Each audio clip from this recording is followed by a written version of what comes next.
पार्थ अपनी बीवी आलिया के साथ रहता है। वो वर्क फ्रॉम होम करता है। वही आलिया वर्क फ्रॉम ऑफिस करती है। ऐसे ही एक सुबह पार्थ अपना नाश्ता खुद बना रहा होता है और तभी, बाय बेबी, मैं ऑफिस के लिए निकल रही हूँ। दोपहर में वीडियो कॉल करूंगी। हाँ, रोज यही कहती हूँ, लेकिन कभी मुझे वीडियो कॉल नहीं करती। खैर, ब्रेकफास्ट तो मैंने बना दिया है, लेकिन लंच तो बनाकर रखा है ना तुमने? अरे ये क्या, ये सारे पतीले तो खाली है। लंच कहाँ पर है? आज भी तुमने कुछ बनाया नहीं क्या?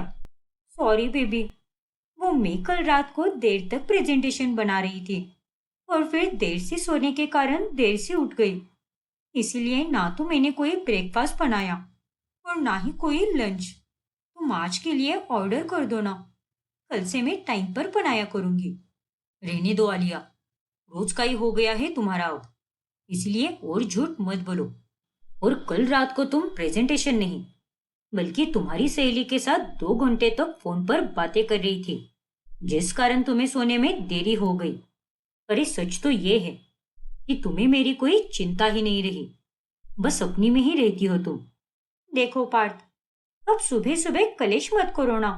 मुझे बाहर के भी काम होते हैं, और इतना ही है तो कोई काम वाली बाई लगवा लो ना। खुद तो बस घर पर पड़े रहते हो, क्योंकि तुम्हें वर्क फ्रॉम होम करना है, लेकिन मुझे बाहर जाकर ढेर सारे काम रहते हैं। और अब देखो, सुबह सुबह तुमने मेरा मूड खराब कर दिया। इतना कहकर आलिया वहां से चली जाती है और तभी पार्थ खिड़की से पड़ोस में रहने वाले कपल को देखता है, जिनका नाम रज्जू और मुकुंद होता है। अरे मुकुंद जी, आप अपना टिफिन तो यही भूल गए हो। अब दोपहर में क्या हवा खाओगे क्या? हे भगवान, रुको रज्जू, अभी ऊपर आता हूं मैं। अच्छा हुआ जो याद दिला दिया, वरना बहुत दिक्कत हो जाती। अरे नहीं नहीं, आप इतनी तकलीफ मत लीजिए, मैं ही आ जाती हूँ नीचे। अरे लेकिन, अरे कोई बात नहीं, आ रही हूं ना मैं, रुक जाइए। फिर रज्जू नीचे आकर मुकुंद को टिफिन देती हैं। आपकी पसंद की सब्जी बनाई है मैंने आज, और मीठे में बेसन के लड्डू भी दिए हैं, जो मैंने कल बनाए थे, वो भी देसी घी में। मजे से खाना। और हाँ, समय से अपनी दवाई भी ले लेना। जुकाम हो रखा है ना आपको? ठीक है रज्जू, तुम भी अपना ध्यान रखना। आता हूँ शाम में जल्दी, और आते समय तुम्हारे लिए वो स्टेशन के पास वाली बेकरी से नान कटाई भी लेकर आऊंगा। तुम्हें उसे खाने की बड़ी इच्छा होती है ना?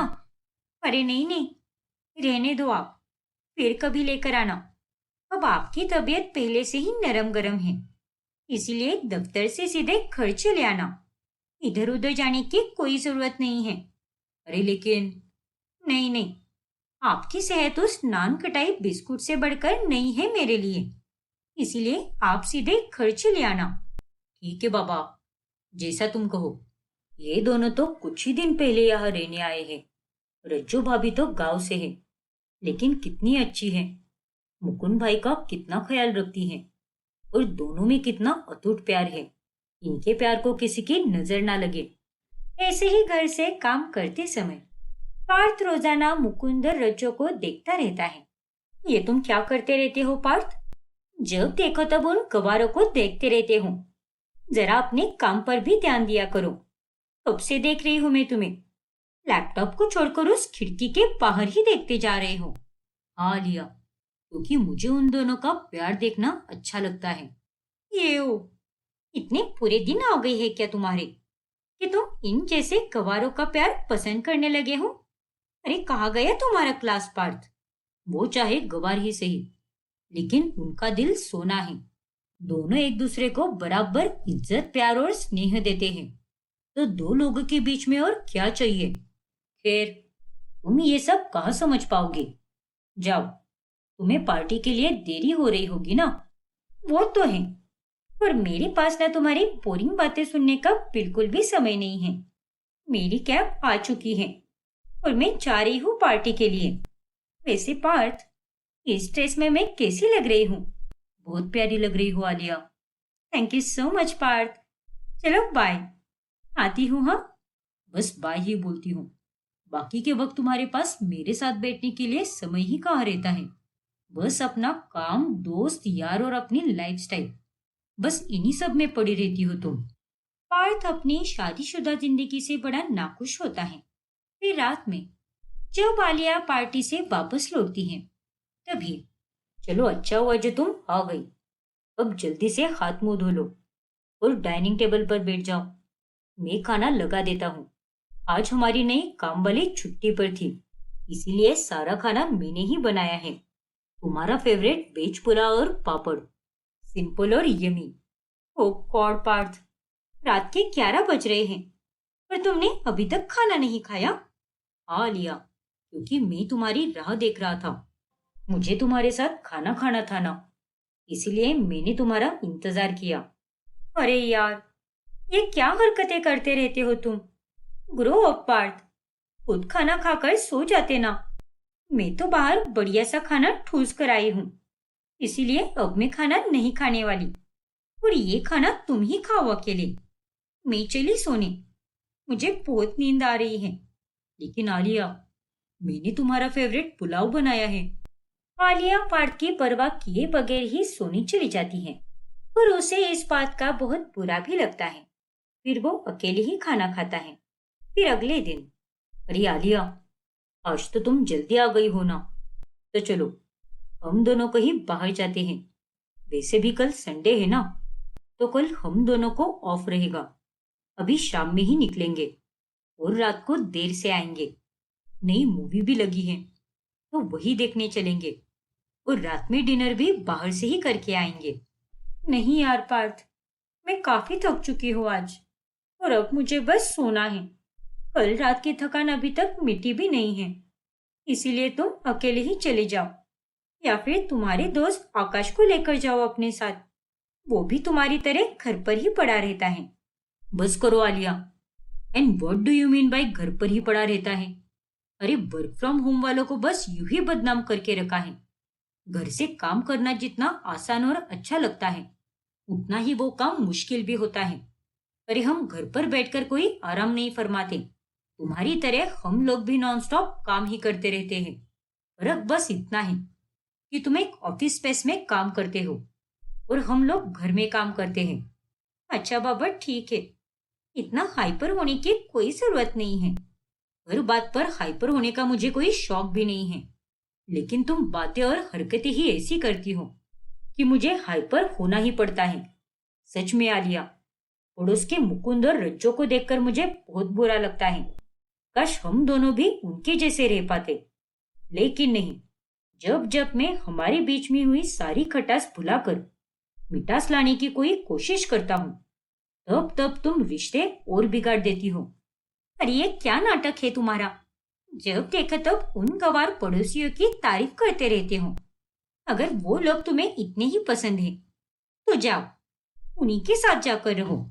अरे उनकी तारीफ कर करके मेरे दिमाग का दही कर दिया है तुमने।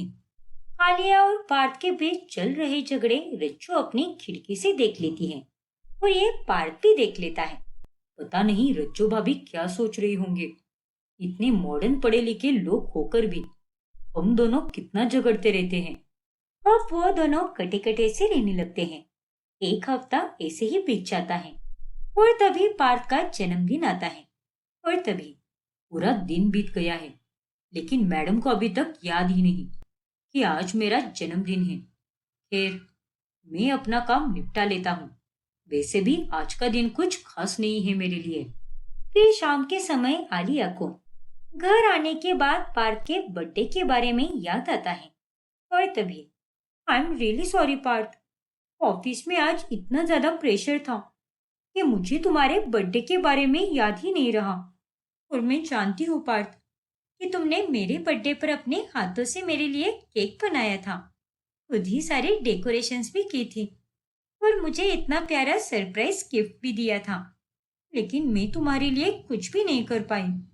लेकिन ये लो, ये केक ऑर्डर किया है मैंने, और ये कुछ कैश भी है। ये भी रख लो, और जो तुम्हें पसंद है वो खरीद लो। विश करने के लिए thank you so much Alia, लेकिन मैं ये कैश नहीं ले सकता, और ये केक तुम फ्रिज में रख दो। मैं बाद में खा लूंगा इसे। देखो पार्थ, मैं मानती हूँ कि एक हफ्ते पहले मैं कुछ ज्यादा ही बोल गई, लेकिन अब छोड़ भी दो ना उस बात को। आज इतना स्पेशल डे है, तो चलो साथ में केक कट करते हैं और फिर हम दोनों बाहर डिनर के लिए जाते हैं, वो भी तुम्हारे फेवरेट रेस्टोरेंट में, जहाँ पर गजल्स बजती हैं और वहाँ का खाना एकदम देसी होता है। तुम्हें वैसी ही जगह पसंद है ना? ना तो मुझे कोई केक कट करना है और ना ही मुझे कहीं बाहर जाना है। मुझे बहुत काम पड़ा है, इसलिए प्लीज आलिया, रहने दो ये सब और तुम भी जाकर आराम करो। ओके फाइन, रहो फिर ऐसे ही। आलिया गुस्से से केक वहीं पर छोड़कर कमरे में चली जाती है। फिर एक दिन जब रज्जो उदास पार्थ को घर के गार्डन एरिया में बैठी हुई देखती है, तभी वो उसके पास चली जाती है और वो दोनों अच्छे से बातें करते हैं।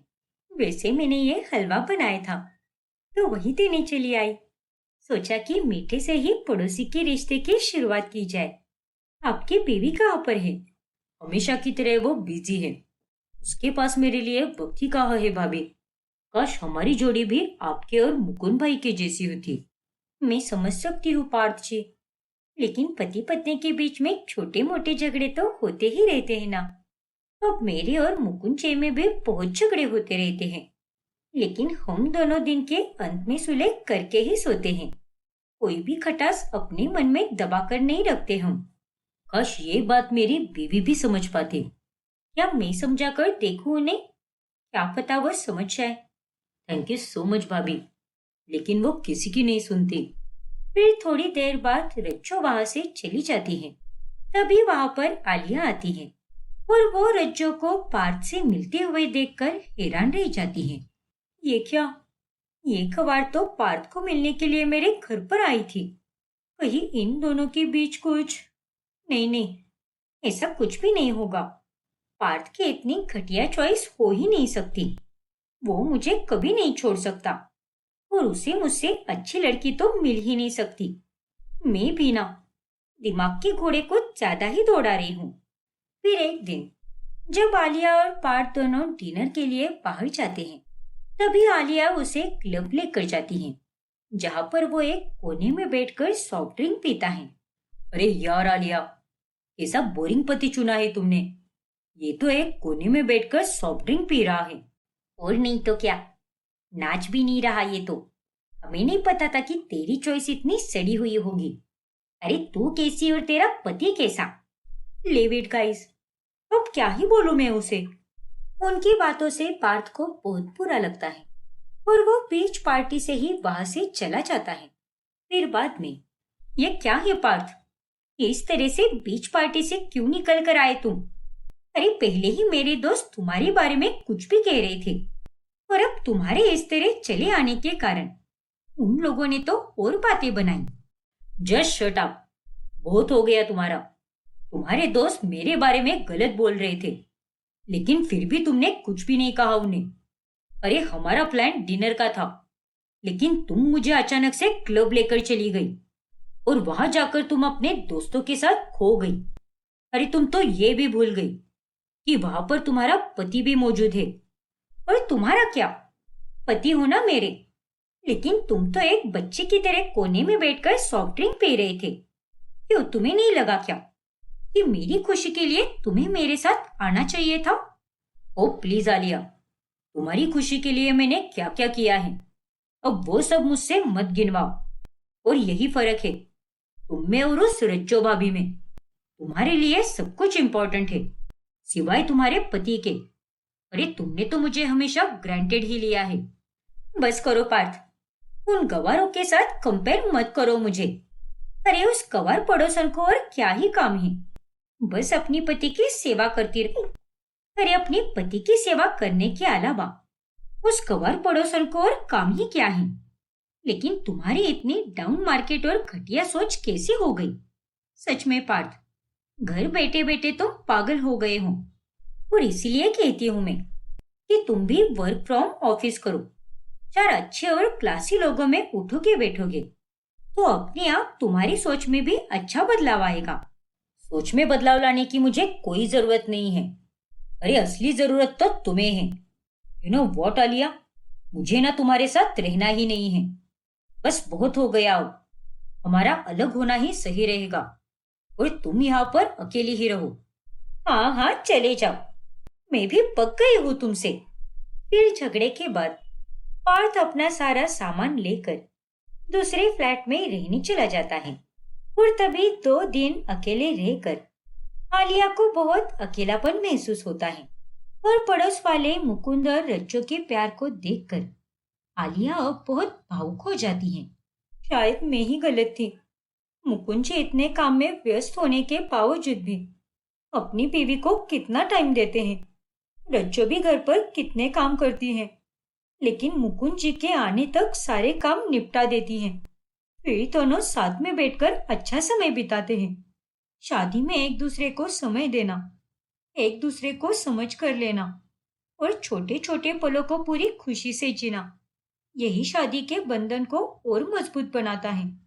छोटी छोटी बातों को राई का पहाड़ बनाकर एक दूसरे के मन में बोझ बनकर रखने से रिश्ते खराब हो जाते हैं।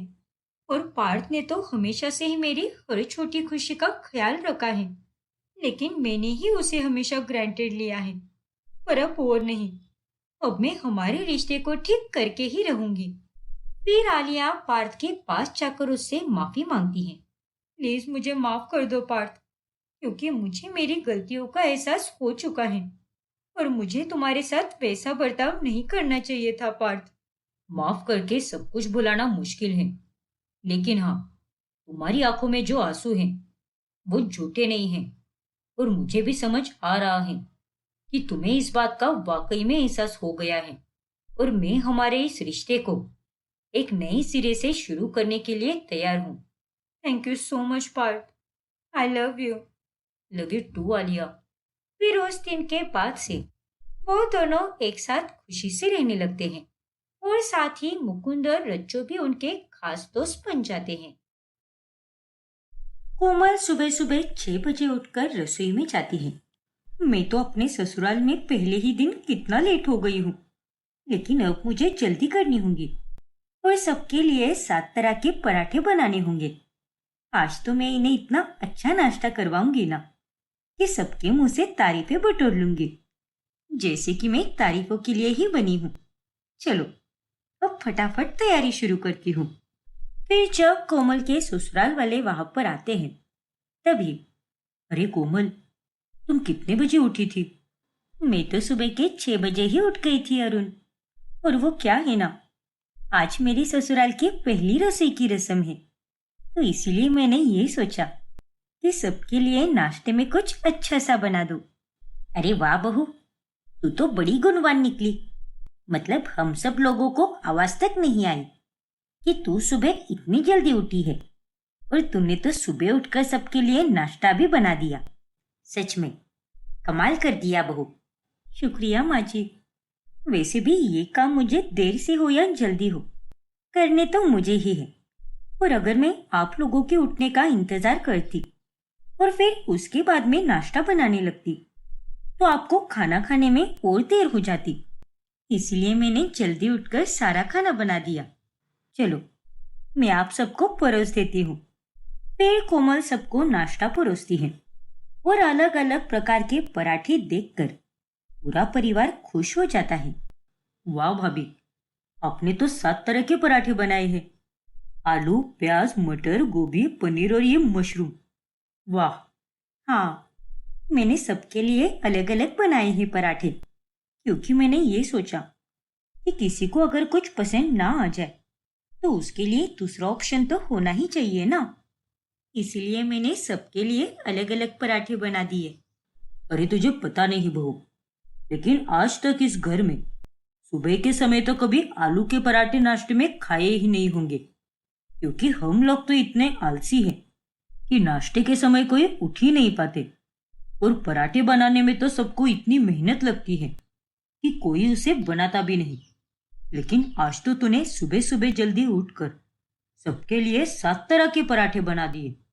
हाँ पापा जी, और अब चिंता मत कीजिए, अब मैं आ गई हूं ना, तो आप तो बस देखते ही जाइए 1 महीने में आपकी तोन कैसे बाहर निकल आती है। हर रोज 7 तरह के अलग अलग पराठे बनाकर खिलाऊंगी ना, तो आपके मुंह का स्वाद भी बदल जाएगा और आपका दिल भी खुश हो जाएगा। अरे बहू, हमारा दिल तो अभी से ही खुश हो गया है। खुशबू से ही पता चल रहा है कि खाना कितना अच्छा बना होगा। फिर वो सभी लोग बड़े ही चाव से नाश्ता करते हैं और सभी लोग कोमल की बहुत तारीफ करते हैं। ससुराल में पहला दिन तो मेरा बहुत अच्छे से जा रहा है। सबने मेरी कितनी तारीफ की। वो शायद ही कोई और बहू होगी जिसको ससुराल में इतनी ज्यादा तारीफें मिली होगी। मैंने तो सबका दिल जीत लिया। फिर अगली सुबह कोमल जल्दी उठकर वापस रसोई में चली जाती है। आज तो मैं वापस 7 तरह के पराठे बनाऊंगी, लेकिन अलग अलग स्टफिंग के साथ, क्योंकि अगर मैंने कल के जैसे सेम 7 तरह के पराठे बना दिए तो वो खाकर तो सभी लोग बोर हो जाएंगे और मैं ये बिल्कुल नहीं चाहती कि कोई मेरे हाथ का खाना खाकर बोर हो जाए। फिर कोमल वापस से अलग अलग 7 तरह के पराठे बनाती है, जिसे देखकर उसके घर वाले वापस चौंक जाते हैं। अरे वाह बहू, आज वापस तूने 7 प्रकार के अलग अलग पराठे बना दिए हैं। हाँ पापा जी, अगर कोई भी इंसान एक ही प्रकार का खाना रोज रोज खाने लगा तो वो बोर हो जाएगा ना। तो इसीलिए आज मैंने नाश्ते में गाजर के, मूली के, आलू प्याज के और भिंडी के और मसाले वाले पराठे ऐसे ही अलग अलग बनाए हैं। और बहू, तूने तो कहा था कि तेरे ससुर जी की तोन निकल जाएगी, लेकिन ये सब खाना देखकर तो मुझे ये लग रहा है कि इसे खाकर तो हम सबकी ही तोन निकल जाएगी। सच में बहू, तूने तो एकदम कमाल ही कर दिया। अब कोमल इसी तरह रोजाना 7 तरह के पराठे बनाने लगती है। फिर कुछ दिनों के बाद जब कोमल अपनी सास के साथ बाजार जाती है, तभी देख बहू, तुझे तो रसोई का पूरा हिसाब किताब पता ही है। अगर रसोई में कोई सब्जी खत्म हो गई होगी या फिर तुझे कोई दूसरे सामान की जरूरत होगी तो अभी बता दे, हम वो सब लेकर चलते हैं। ठीक है माँ जी, वैसे लगभग सब कुछ खत्म हो ही गया है। बस घर में आलू और प्याज है, लेकिन उसके पराठे खा खा कर तो आप लोग बोर हो गए होंगे ना। तो एक काम करते हैं, मेथी, टमाटर, कद्दू, लौकी और बाकी की सब्जियां लेते हैं। तो फिर कल मैं इनके ही पराठे बनाऊंगी। अरे ये तो क्या कर रही है बहू? मैं तो बिल्कुल सही कर रही हूँ माँ जी। मुझे हर तरह के पराठे बनाने आते हैं। इसका मतलब तू फिर से कल 7 तरह के पराठे बनाएगी? और नहीं तो क्या माँ जी, अब आप सबको इतने पसंद भी तो आ रहे हैं ना, तो इसीलिए कल मैं सबके लिए अलग अलग तरह के पराठे बनाऊंगी। लेकिन बहू, रोज 7 तरह के पराठे बनाने में हमारी जेब को भी कितना नुकसान पहुंचता है। अरे कोई सादा ही खाना बना देना, हम वो भी एकदम चाव से खा लेंगे। नहीं माँ जी, मेरे होते हुए आप सादा खाना क्यों खाओगे भला? वो कहते हैं ना कि इंसान का जब पेट खुश नहीं होता तो उसका मन भी कभी खुश नहीं हो पाता। फिर उसका काम में दिमाग भी नहीं लगता। और घर में सबको खुश रखने की जिम्मेदारी तो बहू की ही होती है ना। इसीलिए चलिए हम सब्जियां लेते हैं। और अब आप सबको भी रोज रोज 7 तरह के पराठे खाने की आदत हो गई होगी ना। फिर सब्जी लेकर वो दोनों घर चली आती है और फिर अगली सुबह कोमल फिर से 7 तरह के पराठे बना देती है। मैं डाइट करती हूँ भाभी, रोजाना जिम भी जाती हूँ, लेकिन आप तो रोज ये 7 तरह के पराठे बनाकर देती हो। और अगर ऐसे ही चलता रहा तो मुझे जिम की ज्यादा फीस भरनी पड़ेगी। इसीलिए रहने दो भाभी, मैं ये सब नहीं खा सकती। और ऐसे कैसे नहीं खा सकती तुम? ये डाइट वाइट के चोचले मेरे सामने मत करना। अरे तुम नहीं खाओगे तो कैसे चलेगा? मैंने सबके लिए कितने प्यार से बनाया है। और तुम्हारा शरीर अगर अच्छा खासा बना रहेगा तो जिम वाले डाइट भी तुमसे पूछेंगे कि रोज तुम नाश्ते में क्या खाती हो। इस तरह से कोमल मधु को जबरदस्ती खाना खिलाती है। फिर रात के समय जब सब लोग खाना खाने के बाद छत पर टहल रहे होते हैं, तभी अरे मैं तो ये सोच रहा हूँ कि कल सुबह हमारा क्या होगा जब वो वापस फिर से 7 तरह के पराठे बना कर देगी। और नहीं तो क्या, वैसे हमारा पेट तो ये जैसे तैसे करके 7 तरह के पराठे झेल भी लेता है। लेकिन इसकी वजह से राशन पानी में कितना फर्क पड़ रहा है। पहले तो बस बाजार में हफ्ते में एक ही बार जाना पड़ता था, लेकिन अब तो हर दूसरे दिन बाजार जाना पड़ता है। ऊपर से ये गैस और आटा रोजाना कितनी खत्म होती है। बहू को तो बस खाना बनाने की पड़ी है, लेकिन घर के बारे में वो कुछ भी नहीं सोचती। अरे माँ, मैं कोमल से बात करूँ क्या? हाँ भैया, एक आप ही हो जो उन्हें समझा सकते हो। अरे 7 तरह के पराठे खा खा कर तो मेरे दोस्त भी कहने लगे हैं कि जब से तेरी भाभी आई है तब से तू मोटी हो गई है। तभी छत पर कोमल भी आ जाती है। अच्छा हुआ आप सभी लोग मुझे यहीं पर मिल गए। चलो बताओ कि कल के नाश्ते में आपके लिए कौन से पराठे बनाऊं? अरे नहीं कोमल, कल तुम पराठे बनाना ही मत, क्योंकि रोज रोज इतने हेवी पराठे खा खाकर हम लोगों के पेट की तो बैंड ही बज रही है। एक काम करना, कल सुबह के लिए तुम कुछ हल्का सा ही नाश्ता बना देना। ठीक है अरुण, जैसा तुम कहो। और अगर ऐसी ही बात थी तो तुम मुझे पहले ही बता देते ना। लेकिन आप सब चिंता मत कीजिए, मैं कल सबके लिए कुछ हल्का सा ही नाश्ता बनाऊंगी। कोमल की बात सुनकर सभी लोग खुश हो जाते हैं और वो लोग रात में चैन से सोते हैं। लेकिन अगली सुबह जब सभी लोग नाश्ते के टेबल पर आते हैं तब फिर से 7 तरह के पराठे देखकर वो हैरान रह जाते हैं। अरे ये क्या है बहू, कल ही तो तूने कहा था ना कि आज से तू हल्का नाश्ता बनाएगी, तो वापस तूने ये 7 तरह के पराठे क्यों बनाए हैं? हाँ माँ जी, मैंने आपसे तो यही कहा था कि मैं नाश्ते में हल्का खाना बनाऊंगी, लेकिन मैंने ये थोड़ी ना बोला था कि मैं 7 तरह के पराठे नहीं बनाऊंगी। अब देखिए, आज मैंने सबके लिए हल्का ही नाश्ता बनाया है। पराठों में स्टफिंग भी कम डाली है और मसाले वाले पराठे तो मैंने बनाए भी नहीं है, तो ये तो हल्का ही नाश्ता हुआ ना। देखिए भगवान जी, अगर आपको मेरी टिकट काटनी है तो पहले ही बता दो। अरे आप तो मेरा वही हाल कर रहे हो जो एक बकरे को हलाल करने से पहले किया जाता है। अरे बहू, तू समझ क्यों नहीं रही है? अरे अगर हम रोजाना ऐसे ही 7 तरह के पराठे सुबह नाश्ते में खाते रहेंगे तो हमारे पेट की हालत खराब होती रहेगी और घर के बजट में भी कितनी दिक्कत आ रही है। थोड़ा तू भी समझ लेना। मैं तो बहुत समझदार हूँ माँ जी, आपको मैं क्या कोई कम समझदार लग रही हूँ क्या? और मैं तो सबका सोचकर ही चलती हूँ। एक बात बताइए, अगर घर का कमाने वाला इंसान ही ठीक से नाश्ता नहीं करेगा तो ऐसी कमाई का क्या फायदा? इसीलिए खाओ पियो और तंदुरुस्त रहो। और अब चलो जल्दी से नाश्ता करो। फिर कुछ दिनों के बाद मधु अपनी कुछ सहेलियों को साथ लेकर आती है। अरे भाभी, मेरी कुछ सहेलियां आई है घर पर और वो कह रही है कि हमें तेरी भाभी के हाथों का पराठा ही खाना है। तो आप एक काम कीजिए, फटाफट से 7 तरह के पराठे बना दीजिए सबके लिए। फिर कोमल बड़े ही प्यार से सबके लिए 7 तरह के पराठे बनाती है, जिसे खाकर मधु के दोस्त काफी खुश हो जाते हैं। अरे वाह भाभी, आपने तो बहुत ही टेस्टी पराठे बनाए हैं। सच में मधु तो काफी लकी है जो इसे आपकी जैसी भाभी मिली। कोमल अपनी तारीफ सुनकर और खुश हो जाती है। फिर शाम के वक्त गिरिधर अपने कुछ दोस्तों को उसके घर लेकर आता है। अरे ये क्या पापा जी, आपने मुझे बताया क्यों नहीं कि हमारे घर पर आपके दोस्त आने वाले हैं? अरे बहू, वैसे तो मेरा कोई इरादा नहीं था, लेकिन मेरे दोस्तों ने अचानक से ही बोल दिया कि आज तो तेरी नई बहू के हाथों का कुछ खाना खाते हैं। तो मैंने भी सोचा कि तू तो कितने स्वादिष्ट पराठे बनाती है, तो मैं सबको घर ही लेकर चलता हूँ। अरे वाह पापा जी, ये तो आपने बहुत ही अच्छा किया। ठीक है, तो फिर आप लोग बैठ जाइए, तब तक मैं सबके लिए आलू के पराठे बनाती हूँ। अरे नहीं बहू, मेरे दोस्तों में सबको आलू के पराठे नहीं पसंद। किसी किसी को गोभी के तो किसी को मूली के पराठे पसंद है। तो तू एक काम कर, जो हमेशा तू 7 तरह के पराठे बनाती है ना, तो आज भी कुछ वैसा ही बना दे।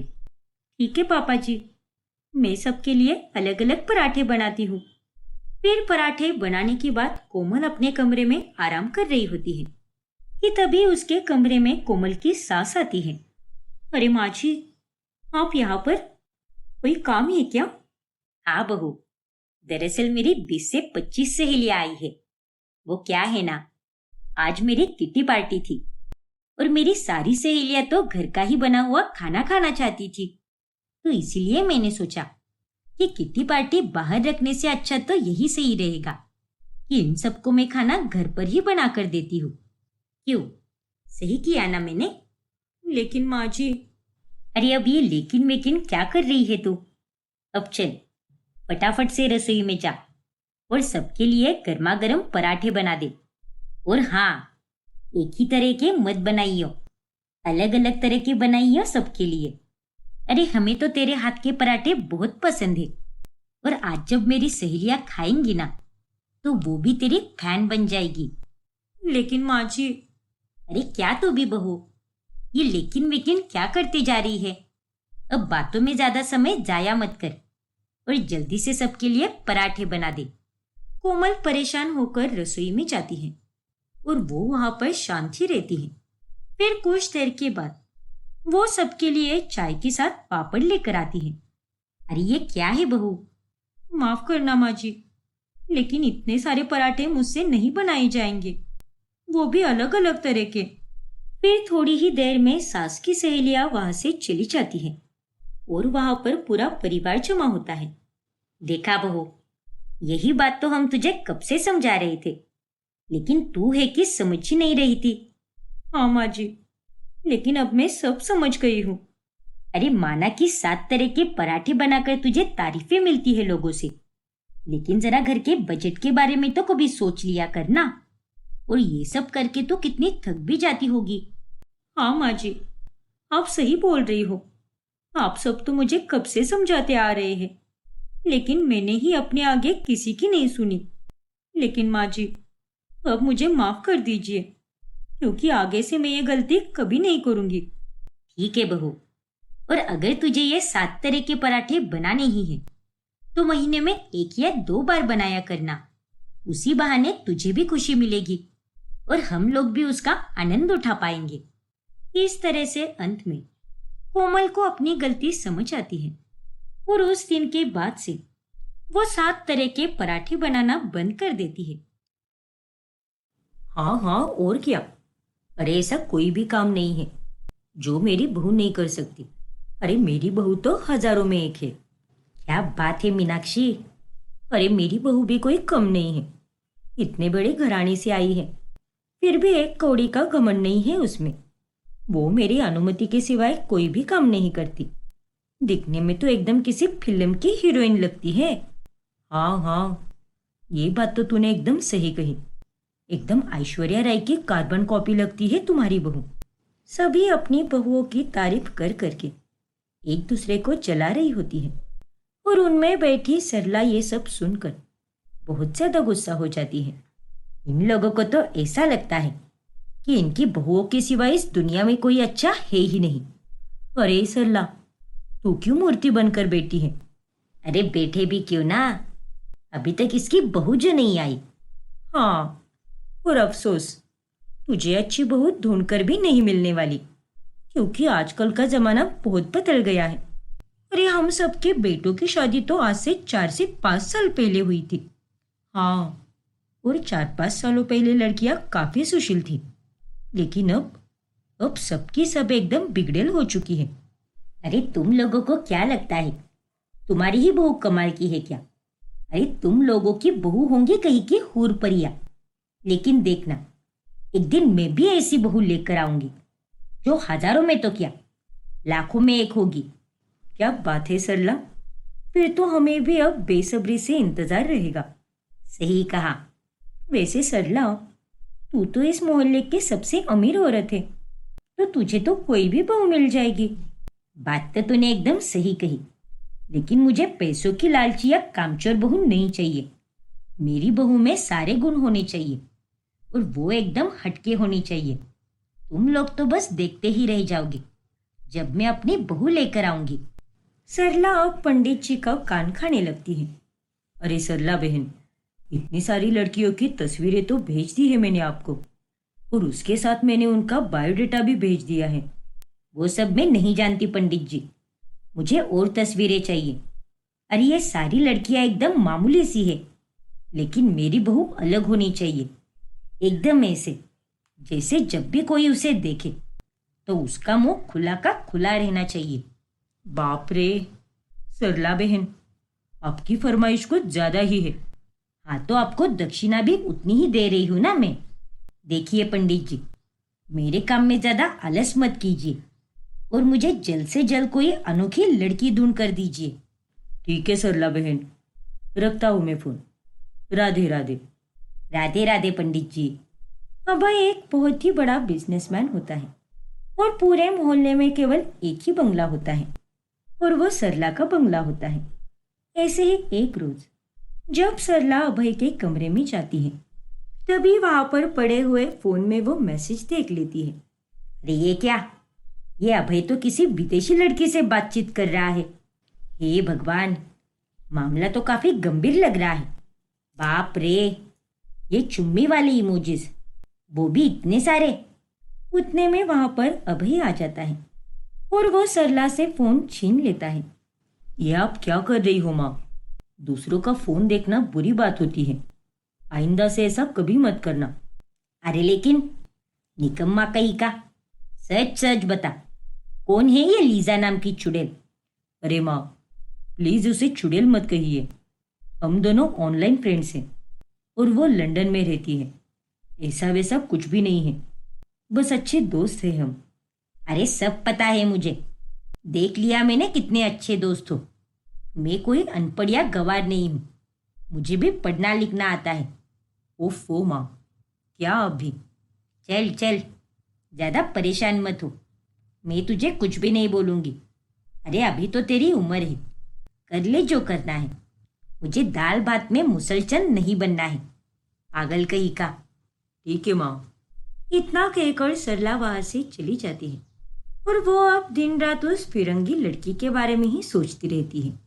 फिर रात में जब अभय सो जाता है, तभी सरला चुपके से जाकर अभय के फोन में से लीसा का सोशल मीडिया आईडी ले लेती है और फिर बाद में यह अभय तो सामने से लीसा के बारे में कुछ भी नहीं बताएगा, इसीलिए अब मुझे ही इससे बात करनी होगी। उन दोनों की चैटिंग को पढ़कर तो ऐसा ही लग रहा था जैसे दोनों एक दूसरे से बेहद प्यार करते हैं। एक काम करती हूँ, सीधे कॉल कर देती हूँ लीसा को। यहाँ पर तो रात हो रही है, तो वहां दिन हो रहा होगा, लीसा उठा लेगी मेरा फोन। अब सरला सीधे लीसा को कॉल करती है और लीसा सरला को सुनकर हैरान रह जाती है। Oh my God, Sarla aunty, आप कैसे बात कर रही है मेरे साथ? आई मीन आपके पास मेरा नंबर कैसे पहुंची? दया रे दया, ये फिरंगन तो हिंदी भी बोलना जानती है। वो दरअसल बेटा हुआ यूं कि अब सरला लीसा को सब कुछ बताती है कि कैसे वो उस तक पहुंची और वो उसके सामने शादी का प्रस्ताव रखती है। व्हाट? शादी? यस यस शादी, मेरा मतलब शादी। देखो लीसा, मैंने गलती से ही से पर तुम्हारे और अभय के सारे चैट्स पढ़ लिए थे और मैं इतनी भी बेवकूफ नहीं हूं जो मुझे कुछ भी समझ ना आए। अरे मैं सब समझ चुकी हूँ कि तुम दोनों एक दूसरे से प्यार करते हो। यस आंटी, आपने सही सुनी है। We both love each other a lot और हम शादी के बारे में भी सोचे हैं, बट इतना जल्दी नहीं। अरे बेटा, शादी ब्याह सही उम्र में हो जाए तो ही अच्छा होता है। चलो अब जल्दी से इंडिया आ जाओ और मेरी बहू बन जाओ। पर आंटी, पर वर कुछ नहीं, अभय मेरी बात के आगे कभी नहीं जाएगा। बस तुम यहाँ पर जल्दी से आ जाओ, मैं तुम्हारे लिए टिकट्स बुक करती हूँ। नो नो नो, आप टिकट्स काय को बुक करती हो? काय को? अरे बाप रे, तुम तो यहाँ की भाषा को ज्यादा ही अच्छे से जानती हो। नॉट लाइक दैट, मैंने वो एक वेब सीरीज देखी थी, उसी में ये शब्द इस्तेमाल की हुई थी और मेरे को हिंदी इसीलिए आता है बिकॉज मैंने लाइफ में ढेर सारी इंडियन मूवीज देखी है। अच्छी, मेरा मतलब अच्छा। हे भगवान, इस फिरंगन से पहली बार बात करके ही मेरी हिंदी की ऐसी की तैसी हो रही है। लेकिन जब ये मेरी बहू बनेगी तब क्या होगा? खैर, इसे तो मुझे किसी भी हालत में अपनी बहू बनाना है। मेरी लाखों में एक फिरंगी बहू, जो मोहल्ले में आते ही सबके सब हिल जाएंगे। देखिए आंटी, आप मेरा टिकट नहीं बुक करिए, मैं आ जाएंगे अकेली ही, डोंट वरी। अब लिसा लंदन से इंडिया आती है और वो भी अभय के घर पर। अभय लिसा को घर आए देखकर एकदम से चौंक जाता है। ओ तेरी, अभय, तुझे क्या हो गया है? अब तो तुझे हर जगह लिसा दिखाई दे रही है। अभय, मैं तुम्हारी लिसा ही है, मैं लंदन से आ गई है। क्या? हाँ बेटा, तू कोई सपना नहीं देख रहा। लिसा सच में आई है यहाँ पर और इसे मैंने ही बुलाया है। व्हाट? मेरा मतलब ये सब कब हुआ, कैसे हुआ? मेरा तो दिमाग ही चकरा रहा है। दरअसल हुआ यूं। फिर सरला अभय को सब कुछ बताती है कि कैसे उसने लिसा को इंडिया बुलाया होता है और वो अब उन दोनों को उनकी शादी का फैसला भी सुनाती है। अरे क्या माँ, आप तो एकदम चालाक निकली। लेकिन मुझे इतनी जल्दी शादी नहीं करनी और ना ही लिसा को करनी है। अरे बकवास बंद करो तुम दोनों अपनी। इसी महीने में शादी होगी तुम दोनों की। तेरा तो पता नहीं, लेकिन लिसा राजी हो चुकी है। क्या? लिसा, ये सच है? Yes Abhay, it is true. वक्त बीतता जा रहा है और मैं चाहती हूँ कि मेरे बेटे की शादी एकदम सही वक्त पर हो जाए और मुझे लिसा जैसी ही लाखों में एक बहू चाहिए थी। ठीक है फिर, अब जब माँ और गर्लफ्रेंड ही राजी है तो मुझे कोई दिक्कत नहीं है। इस तरह से लिसा और अभय की शादी हो जाती है और सरला की फिरंगी बहू देखकर मोहल्ले में सबके सब आश्चर्यचकित रह जाते हैं। बाप रे, अरे सरला, तूने तो एकदम तीर मारा है। सीधे फिरंगी बहू लेकर आई है तू तो। वही तो कहा था ना मैंने, मेरी बहू लाखों में एक होगी। लेकिन ये फिरंगी होकर भी हिंदी बहुत अच्छे से जानती है और एकदम सुशील है मेरी बहू। वाह सरला, तेरे तो मजे है भाई। अब लिसा सबके लिए घर में चिकन बनाती है। अरे बहू, इस चिकन के साथ रोटी या चावल कुछ बनाए नहीं क्या तूने? नो माँ जी, इसे तो ऐसे ही खाएगी तुम। क्या? अरे लिसा, यहाँ पर हम सिर्फ नॉनवेज नहीं खाते, उसके साथ रोटी या राइस भी खाया जाता है। Oh my God, I am sorry माँ जी, मैं अभी बनाते हैं। वेट। अरे कोई बात नहीं बहू, अब रहने दे, आज हम ऐसे ही खा लेंगे। लेकिन अगली बार से ध्यान रखना, ठीक है ना? पक्की माँ जी, मैं ध्यान में रखेगी, ये डोंट वरी।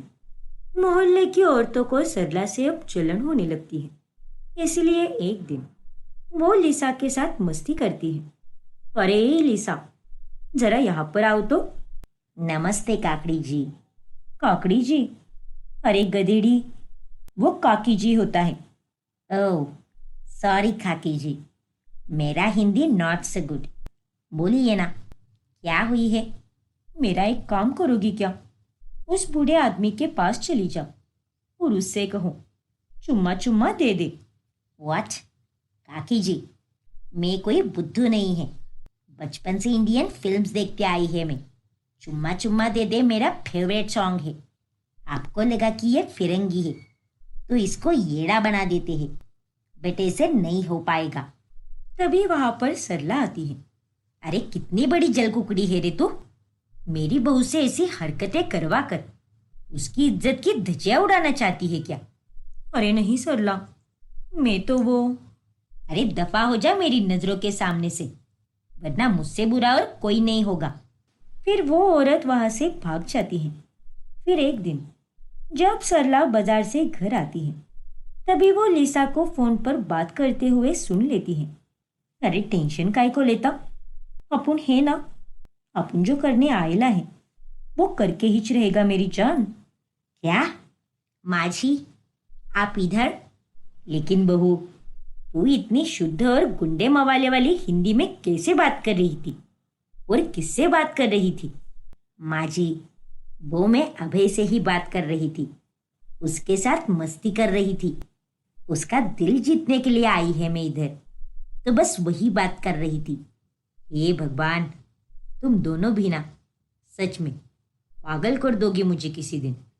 अब आए दिन सरला की पड़ोसन इंदु देखती है कि सरला और अभय के बाहर जाने पर लिसा से मिलने के लिए एक मवाली जैसा आदमी आता है।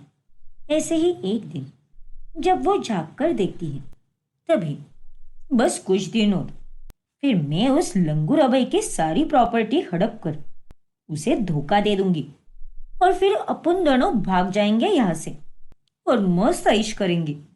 एकदम मस्त प्लान बनाएला है तूने। फिरंगी बनकर सबको मस्त उल्लू बना रेली है। किसी को पता ही नहीं कि तूने ये सब नाटक किएला है। उस अमीर अभय को ऑनलाइन पे फंसाने से लेकर शादी तक सब कुछ एक नाटक किएला है तूने। अरे शांत रहना जानू, दीवारों को भी कान होते हैं। अल्लाह, अपन तो भूल ही गया था रे। हे भगवान, इसका मतलब ये सरला की लाखों में एक बहू एक फर्जी औरत है जो बस फिरंगी बनने का नाटक कर रही है। नहीं नहीं, मुझे ये बात सरला को बतानी होगी। फिर इंदु उन दोनों का वीडियो शूट कर लेती है और वो वीडियो बाद में वो सरला को दिखाती है, जिसके बाद सरला लिसा को थप्पड़ लगाती है और उसे धक्के मारकर घर से बाहर निकालती है। माँ जी, ये आप क्या कर रही है? मुझे हाउस के बाहर क्यों निकाल रही है? बकवास बंद कर लिसा, बहुत हुआ तेरा नाटक।